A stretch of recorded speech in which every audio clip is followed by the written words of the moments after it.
YouTube and welcome to another GV anime review where I've come to the second 50 subscriber special review. 2 weeks ago I did the first review of Sword Art Online and this week I'm reviewing the second anime of the franchise, conveniently called Sword Art Online 2. Now, from this second anime, I knew nothing about the story, so I was curious what A1 made of this sequel. The story of SAO 2 starts 1 year after the end of the first anime, and it takes place in another VR MMORPG called Gun Gale Online. In this game, one day a mysterious player who goes by the name of Deadgun shoots a player in the game and this player is found dead a few days later. In the aftermath of the SAO events, the government asks our main protagonist Kirito to investigate. After logging in and teaming up with a cold sniper called Shinon, Kirito starts to find out that he's way more involved than he originally thought. Now, before I get to the review, I have to warn you that there will be spoilers in this review, more specifically about the final arc. But as usual, I will tell you in advance when the spoilers are coming up and I will provide you with a link to skip the spoilers if you want to. On top of that, if you're watching this review, then I assume you've already watched SAO 1, so I won't refrain from telling spoilers from the first anime. And finally, I'm going to review SAO 2 chronologically, since SAO 2 is divided into 3 distinct arcs and it's easier to review them separately. So let's start with the first arc of SAO 2, the Gun Gale Online arc. The very first thing that I noticed when I started SAO 2 was the animation. 5 seconds into this anime, I immediately noticed that SAO 2 had gotten a major animation upgrade. This is most likely the result of the higher budget that this anime got compared to the first SAO anime. This was a logical move from A1, since SAO 1 was so popular, it wasn't more than normal to give the sequel of one of the most popular animes of all times more budget. And that was clearly visible in the animation of SAO 2. The next thing that I liked in this arc was the psychological development of Kirito. In the first anime of this franchise, it almost seems that everything that had happened in SAO had no effect on Kirito at all. It only seemed to have made him stronger, despite an experience like that would be quite traumatizing at the least. But in ALO Alfheim Online, Kirito showed nothing that even remotely seemed like turmoil that he got after the SAO incident. And that changes in GGO. Here we finally get to see the psychological damage that the whole SAO experience has inflicted on Kirito. Here we see the scars that he has after having to fight for his life for 2 years in a game of death. A game where he nearly lost his own life several times. And on the other hand, we of course also had the story of Shinon, which was kind of a stereotypical story, but it was also very realistic. Certain people who have been traumatized in the past search refuge in the virtual world. And the fact that Shinon chose GGO as the place of refuge acted like a shock treatment for her, since she wanted to get rid of her fear of guns. And the final positive thing in SAO 2 is the same as in SAO 1, being the music. A lot of the music from the first anime is reused in the second, but the new tracks, as the new openings and endings, were as good as the ones from season 1. I personally really liked the first opening and the second ending, the latter one for obvious reasons. Now, the first thing that was less to my liking was the overall setup of the GGO arc.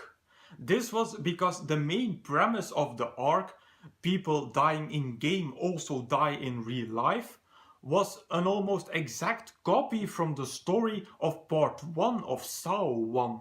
Again, we have the element of potential real life death that had to act as the suspense bringing factor for this story.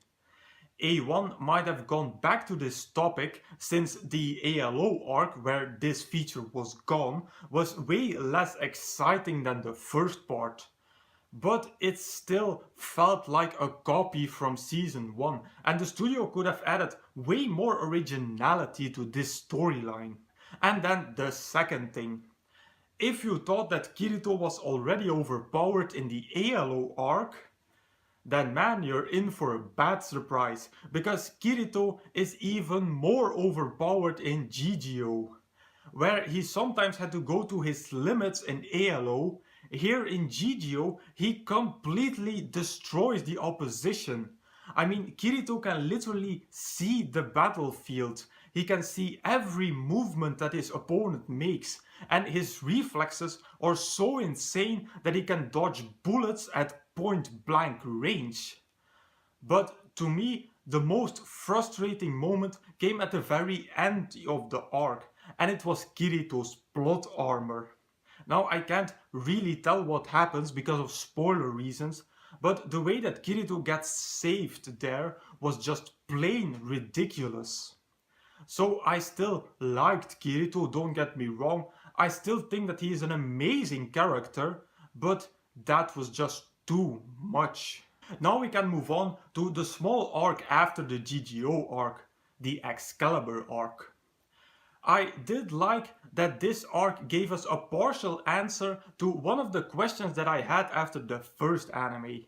If you remember my review of Sao 1, I wondered how Kirito was able to dual wield in ALO, since it was a Sao unique skill and the anime literally showed us that he didn't have it anymore in ALO. But in this arc, it gets explained that Kirito alternates between one-handed sword skills to mimic the dual wielding. So he wasn't using both swords at the same time, but he was alternating between his hands. But other than that, this arc was completely useless. The only thing that it does, besides answering that question, was introduce Shinon in the ALO world after the end of the GGO arc. And even then, she doesn't play that much of a role. It would have been better if they just removed this arc and gave the GGO arc 3 extra episodes. That way, the interactions between Kirito and Deadgun could have been deeper, or we could have seen what happened to the guy behind Deadgun after the final fight, since that is kind of hinted by Shinon in the final episode of the arc. And lastly, we get to the final arc, the Mother's Rosario arc. I'm going to start off with the negative point about this arc, and that was the storyline and the character of Asuna's mother. I found that to be really generic and stereotypical.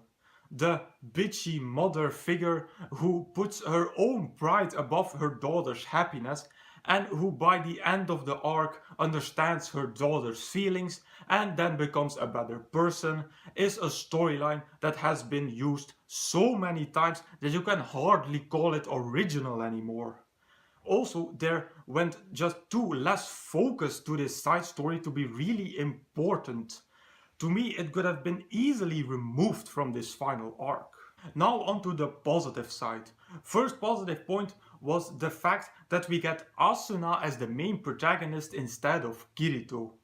Kirito had been the main protagonist for about 40 episodes, so it was kind of time that we get to see someone else stand in the spotlights. And it was kind of logical that that person was Asuna, since she is the secondary character. And also in the first part of Sao 2, she's on the background a lot. In the GGO arc, she's replaced by Shinon as the main female character. So her being the MC in this final arc balanced that out. Next thing was that all the way at the end of the arc, we get a partial answer to another question that I had, being why did Kayaba create the Sao world? The final scene gives us a kind of an explanation for that, and it also makes that we can't see Kayaba anymore as the bad guy that he was portrayed like in Sao 1. However, why he locked 10,000 people in a game of death still remains a mystery. And my final positive point about the Mother's Rosario arc consists spoilers, because my god, I have some things to tell about this final arc. So click the link on the screen to avoid the spoilers about the final arc. Where to even start about this final arc? The only thing that I knew about this final arc before I started it was that it contained some kind of feels. That's all. So there was no way in hell that I was prepared for what was I about to witness in this final arc. It all started in episode 21. When I was watching that episode and we already got some suggestions that there was something wrong with Yuki, suddenly a thought sprung into my head. And the thought said, what if all the members of the Sleeping Knights Guild are terminally ill, and this is their way to create one lasting memory before they died? But it was just a thought, right? But then the signs became more and more apparent, and in episode 22 we got the confirmation that Yuki is terminally ill, that she has AIDS, and that she has been living in the virtual world for 3 years to avoid the pain. That hit me like a freight train. I was completely devastated by that drop. That was the first time that Sao 2 made me choke up. And of course, from there on, the path to ultimate sadness was wide open, concluding in the final episode. Yuki's death. I cried.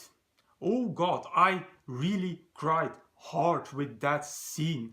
It had been a long time since an anime made me really cry. It had been since I watched Anohana for the second time, and that was a full year ago. There's something that you have to know about me. If there is one thing that cuts me in the deepest core of my soul, then it's child sadness.